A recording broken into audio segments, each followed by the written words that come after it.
தலைவருக்கு அவருக்கு inclusive secular politics பண்ணணுங்கிறது தான் அவரோட ஓவரால் விஷனா இருந்தது. கடந்த 30 வருஷத்துல இந்த மாதிரி ஒரு மோசமான ஆட்சி யாருமே பார்த்ததில்லை. இந்தியாவிலேயே இல்லாத அளவுக்கு அதிகமாக ஊழல் தமிழ்நாட்டில் இருக்கு. இப்போ திமுக ஆட்சியில ஊழல்னு சொல்றதை விட ஊழல தான் திமுக ஆட்சியே இருக்கு. கொள்கை திமுக மாதிரியே இருக்குன்னா அது கொள்கை அவங்களோட ப்ரொப்ரைட்டரி ஏதோ அவங்க பேட்டன்ட் வாங்கி வச்சிருக்காங்களாங்க. இது கொள்கை இந்த மண்ணோட கொள்கை. ஒரு 8 மணி நேரம் ஒரு மனுஷன் நின்றுக்கிட்டு கொடுக்குறாருன்னா நீங்க அது உண்மையா நடிக்க முடியுமாங்க? சொல்லுங்க. நீங்க முதல் மாநாட்டிலே அவர் ரொம்ப தெளிவா சொன்னாரு, கொள்கை எதிரி பாஜக.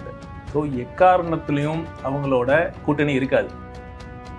அவரோட சிம்பிளிசிட்டி, அவரோட ஹம்பிள்னஸ், அவர் பேசிக்கலா ஒரு நல்ல மனிதர், சிறந்த மனிதர். அவரை மீட் பண்ண யாரும் அவரை ஃபேனா மாறாம வெளியே வர முடியாது. என்னால ஆணித்தரமா சொல்ல முடியும், 2026ல அவர் முதலமைச்சரா ஆன பிறகும் அவர் இப்படியே தான் இருப்பாரு. அதுதான் ஒரு பெரிய பலம். இந்த மதவாத பிளவாத சக்திகளோட எந்த தொடர்பும், எந்த வித கூட்டணி, எந்த வித ஒரு அலைன்மெண்ட்டும் இருக்காதுங்கிறது ரொம்ப தெளிவா இருந்தார். ஒட்டுமொத்த இந்தியாவுக்குமே RSS, பிஜேபி அவங்களோட சித்தாந்தம் ஒரு பெரிய அச்சுறுத்தலா நான் பார்க்கிறேன். ஸோ தமிழக வெற்றி கழகம் இருக்கும் வரை அது தமிழ்நாட்டில் கால் ஊன்ற நாங்கள் ஒருபோதும் விட மாட்டோம்.